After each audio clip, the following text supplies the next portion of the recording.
부작용들에 대해서 언급을 할 때 항상 말장난이 심하다는 느낌을 좀 많이 그 시기 동안에만 약간의 성기능 장애를 느끼는 경우가 굉장히 많아요. 성문을 열어 제낀 거예요 그냥. 이런 얘기들을 호소하시는 분들이 꽤 많아요. 패배자들이죠. 전쟁은 계속되어야 되는데 압구정 의사 이건민 피디님, 제가 지금까지 먹은 탈모약의 개수가 어느 정도 되는지 아세요? 얼마나 먹었어요? 정확하진 않은데 5,500알 정도는 되는 것 같아요. 그럼 원장님 몸속에 탈모약 5,500알이 들어가 있는 건가요? 그렇죠. 들어갔다가 이제 흡수도 빠지고 또 이렇게 많이 진행이 됐죠. 어쨌든 제가 5,500알을 먹은 탈모 선배이자 탈모약의 찬양론적에 좀 가깝죠. 그런 사람으로서 저 덕분에 이제 탈모약을 복용하기 시작했어요 라고 말씀해 주시는 분들이 굉장히 요즘 많아졌어요. 어쨌건 저 때문에 입문한 분들이 많아지다 보니까 부작용을 또 호소하기도 하고 어떤 상황일 때는 좀 중단을 해야 되는지 이런 것들을 굉장히 궁금해 하시더라고요. 그래서 제가 오늘은 탈모약의 부작용과 탈모약을 중단해야 되는 시그널에 대해서 말씀드려 보도록 할게요. 압구정 의사 이건민.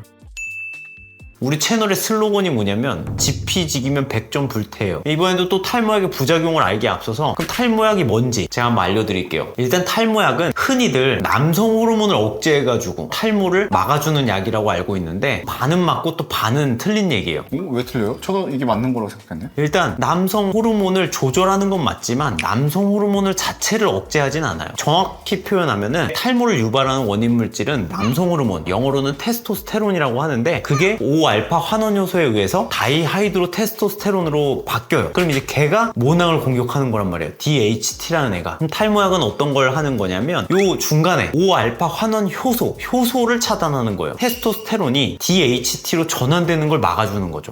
그러면 남성 호르몬 자체를 줄이는 게 아닌가 보네요. 그럼요. 그래서 실제로 탈모약을 복용하잖아요. 그럼 복용 초기에 남성 호르몬이 더 증가해요. 왜냐면 봐봐요. 남성 호르몬이 있어. DHT가 있어. 그 사이에 불일치하는 5알파 환원 효소를 억제하면 더 늘어날 거 아니에요. 전환이 안 되니까. 그래서 남성 호르몬이 초기에 더 증가합니다. 그럼 더 남성성이 강해지는 거예요? 그렇진 않은데 이게 몸이 항상성이라는 개념이 있어요. 그러니까 항상 일정하게 유지하는, 예를 들어서 우리 체온 몇 도죠? 36.5도요. 그러니까 우리 몸은 항상 36.5도를 유지하려고 한단 말이에요. 남성 호르몬이 갑자기 많아졌어. 그러면은 우리 몸은 원래 그냥 내가 원래 갖고 있던 그 남성 호르몬 수치로 돌아가려고 이제 조절을 해요. 조절이 되다 보니까 다시 원래대로 돌아가지만 일시적으로 1, 2주 정도는 남성 호르몬 수치가 좀 높을 수 있다. 그래서 탈모약이 하는 역할은 DHT 호르몬을 만들지 않게끔 5알파 환원 효소를 차단을 하는 거고, 그 결과 탈모의 진행을 늦춘다. 이게 실제 탈모약의 역할이라고 보시면 돼요. 그래서 여기 대표적인 약은 두 가지가 있어요. 피나스테리드, 두타스테리드. 피나스테리드는 이제 탈모약으로 아예 사용 목적이 승인이 나 있는 거고, 두타스테리드는 사실상 전립선 비대증 치료제로 승인이 나 있는 거라 나중에 탈모의 진행이 피나스테리드만으로 충분하지 않거나 아니면 피나스테리드의 부작용이 좀 조절이 되지 않을 때, 그때는 이제 두타스테리드가 꼭 필요한 약이 되기 때문에 현재 이 두 가지를 적절히 사용해서 탈모를 치료해드리고 있죠. 원장님 주로 어떤 약을 많이 먹었어요? 저는 처음 시작할 때부터 피나스테리드로 시작을 해서 현재 지금 15년 가까이 같은 약을 먹고 있죠. 그래서 저는 제 몸에 있는 5,500알은 다 피납니다. 두타는 아직 한 10년 정도 더 먹다가 이제 바꿀까 생각하고 있어요. 그래서 이제 우리 탈모약에 대해서 이렇게 알아봤는데, 많은 분들이 탈모약의 내성에 대해서 많이 궁금해 하세요. 근데 많은 분들이 착각하는 게, 같은 약을 장기 복용하게 되면 뭔가 내성이 생길 것 같은 느낌이 들잖아요. 그래서 우리가 어렸을 때 엄마가 막 감기약 많이 먹지 말라고 하는 게 나중에 효과 안 맞는다고. 근데 그거는 항생제 내성인 건데, 이게 실제로 항생제의 내성은 맞는 얘기긴 해요. 항생제를 꼭 필요하지 않을 때 자꾸 사용하다 보면은 항생제 내성률이 높아가지고 결국에 쓸 항생제가 없어져서 국가 사회적인 문제이기도 해요. 왜요? 의대생 때 들었던 되게 재미난 얘기인데, 사람이 두 가지로 죽는데요. 치매로 죽거나 암으로 죽거나. 자연산 없나요? 보통 없다고 하더라고. 근데 어쨌건 살다 보면 큰 병에 걸리기도 하고 그때 항생제를 써야 될 때가 있잖아요. 너무 어릴 때부터 젊을 때 이제 항생제를 너무 빈번하게 사용했던 사람들은 그 항생제가 꼭 필요한 상황에서 내성 때문에 잘 사용하지 못하는 경우가 많이 있어요. 진짜요? 네, 그래서 항생제 같은 경우는 내성률을 굉장히 신경을 많이 써야 되는 건데, 그에 반해 이제 탈모약에 대해서는 내성이 없는 약이다, 이렇게 알고 있으시면 좋을 것 같아요. 이 문제 때문에 양약에 대해서 뭐 길게 먹으면 다 못던 약이든 내성이 생기는 걸로 환자분들이 인식하는 경우가 있는데 이거는 완전 오해고, 특히나 탈모약의 경우에는 내성이 없다. 근데 가끔 내가 약을 꾸준히 매일 먹고 있는데 왜 자꾸 머리가 빠지고 뭔가 모발이 더 가늘어진 것 같지? 이런 경험을 하시는 분들이 있을 거예요. 저랑 이제 오랫동안 탈모 치료를 하신 분들 중에서도 요즘 들어 부쩍 더 많이 빠지는 것 같아요, 아니면 더 가늘어진 것 같아요, 이런 얘기들을 호소하시는 분들이 꽤 많아요. 저 또한 경험해봤고요. 그게 왜 그러냐면 다른 요인이 있어서 그래요. 그러니까 이 탈모약에 뭐 내성이 생겨가지고 효과가 떨어져가지고 뭐 이렇게 되는 게 아니라 스트레스를 많이 받았거나 아니면 뭐 환절기여가지고, 이게 사람도 동물이기 때문에 이 털 가리 시기가 있어요. 되게 생소하게 들릴 수 있겠지만 가을철이나 뭐 봄에 특히나 사람들도 머리가 많이 빠지는 그런 분들이 있는데, 이게 사람마다 어느 철에 빠지는지는 계계별로 다 달라요. 그래서 그런 시기가 있을 수 있고, 아니면 뭐 극심한 스트레스로 인해서 휴지기 탈모가 왔을 수도 있고 등등 굉장히 다양한 이유로 좀 더 탈모를 악화시키는 요인에 의해서 탈모가 빠르게 진행되고 있진 않은지, 이런 것들을 좀 체크해 보면 도움이 많이 될 것 같아요. 자, 그래서 두 번째는 이제 탈모약의 복용 기간에 대해서 알아봐야 되는데, 결론부터 말하면 그냥 죽을 때까지 먹으면 돼요. 전 지금 15년 됐다 그랬잖아요. 앞으로 10년은 더 피나를 먹어야 되고, 그 다음에 또 두타로 바꿔서 이제 또 죽을 때까지 먹을 계획입니다. 이런 분들 있어요. 이번 생에 내 머리카락은 더 이상 미련 없어, 이런 분들은 끊어도 되는데, 내가 미련이 조금이라도 남아있으면 죽을 때까지 끊을 이유는 전혀 없어요. 근데 제 경험상 83세 환자분을 작년 말에 모발 이식을 해드렸거든요. 84세가 되셨네요. 그 나이가 되도록 이 머리에 대한 욕구는 사라지지 않더라. 근데 간혹 환자분들 중에 약을 오래 먹으면 안 좋다거나 먹는 기간에 비례해서 부작용이 생길까 걱정하시는 그런 분들이 있어요. 그래서 이런 이유들로 중단하시는 분들이 있는데,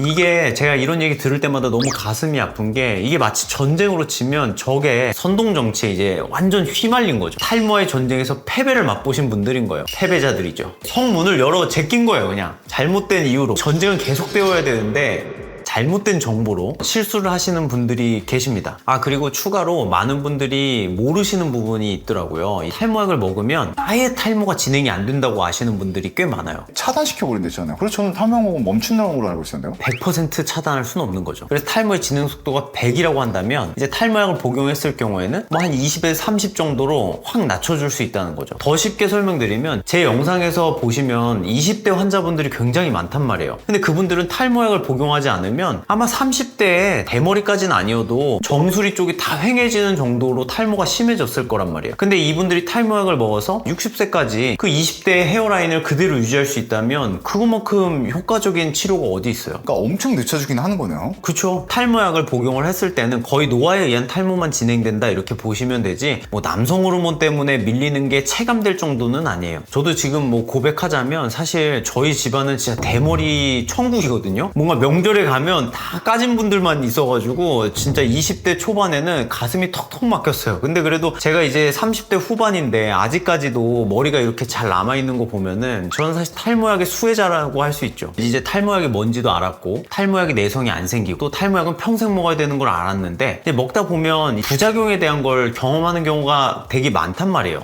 그리고 실제로 있어요. 저 또한 경험했고요. 대표적인 부작용은 아무래도 이제 성기능장애, 발기부전이라든가 뭐 강직도가 좀 떨어진다라던가, 아니면 뭐 사정지연, 아니면 사정량 감소, 이런 성기능 장애가 가장 흔하고요. 그리고 또 이와 거의 쌍벽을 이룰 정도의 브레인 포그, 우울증은 아닌데 우울감을 좀 느끼거나 머리가 무거워진다던가 이런 멍한 느낌을 호소하는 경우가 굉장히 많아요. 실제로 되게 재미난 연구가 있는데, 저는 이 연구를 보고 뭔가 부작용이 이렇게 심하구나 이렇게 느끼기보다는 탈모약의 부작용들에 대해서 언급을 할 때 항상 말장난이 심하다는 느낌을 좀 많이 느꼈어요. 이 연구가 2019년에 부작용에 대해서 통계를 낸 그런 논문인데요. 피나스테리드 복용을 한 1880명, 그 다음에 또 가짜약, 플라시보 약이라고 하잖아요. 그걸 복용한 1869명, 이 사람들을 비교해가지고 부작용 수치를 한번 연구를 해봤는데, 피나를 먹은 사람이 가짜약을 먹은 사람보다 이 성기능 장애가 2배나 많이 생겼대요. 심한 거 아니에요? 엄청 심해 보이죠? 실제로 이걸 한번 통계를 보면은 1000명 중에 1명이 부작용을 호소한 거랑 1000명 중에 2명이 호소했어요. 그게 2배가 된단 말이에요. 그럼 확률적으로 되게 적네. 제가 이제 우리 PD님한테 이러면은 어떤 느낌이에요? 이게 부작용이에요? 그러니까 근데 이걸 갖다가 이제 2배 늘었어요. 늘었어요. 퍼센트로 100% 늘었어요. 그러니까 이게 배수라던가 퍼센트로 늘었다고 하면 되게 작은 차이인데 그게 엄청 크게 느껴진단 말이에요. 그래서 저는 이 탈모약의 안 좋은 얘기, 안 좋은 이미지를 형성한 게 이런 통계 수치 때문이라고 저는 생각이 들거든요. 부작용의 빈도 자체는 그렇게 크지 않다라는 겁니다. 그래도 걱정하는 분들이 있을 거예요. 그래서 제가 대안책을 말씀을 드릴 거예요. 일단 우리 성기능장애가 생겼다. 이게 성기능장애가 왜 생기냐면 탈모약을 복용을 하게 되면 그 초기에 남성 호르몬이 오히려 증가해요. 제가 아까 말씀드렸죠. 근데 항상성에 의해서 우리 몸은 원래대로 그 남성 호르몬 양을 조절을 한단 말이에요. 그 시기 동안에만 약간 성기능장애를 느끼는 경우가 굉장히 많아요. 그게 어느 정도냐? 한 복용하고 한 3개월 정도입니다. 복용하고 3개월 이내에 막 뭔가 성기능장애 때문에 괴롭고 고통스럽다. 그럼 3개월 이후까지 먹어보면 사라지는 경우가 굉장히 많습니다. 근데도 계속된다? 그럼 3개월을 더 먹어봐요. 근데도 심하다? 그때는 이제 전문가랑 상담을 해보시면 돼요. 저를 찾아오세요. 그리고 두 번째, 이제 성기능 문제는 우리 해결했어요. 이제 브레인포그, 뭔가 멍한 느낌이 있다. 이거는 제가 확실하게 말씀드릴 수 있어요. 1년까지만 먹어보면 그 뒤로 사라져요. 근데도 심하다. 그때는 저를 찾아오실 필요는 없고요. 복용 시간을 저녁에 드시면 좀 낫습니다. 그럼 저녁에 먹고 자라는 거죠? 그쵸. 저녁에 자기 직전에 그냥 먹고 자면 그냥 아침에는 약기운이 많이 빠져 있을 때니까 막 그렇게 크게 느끼는 경우가 많진 않아요. 압구정 의사 이건민.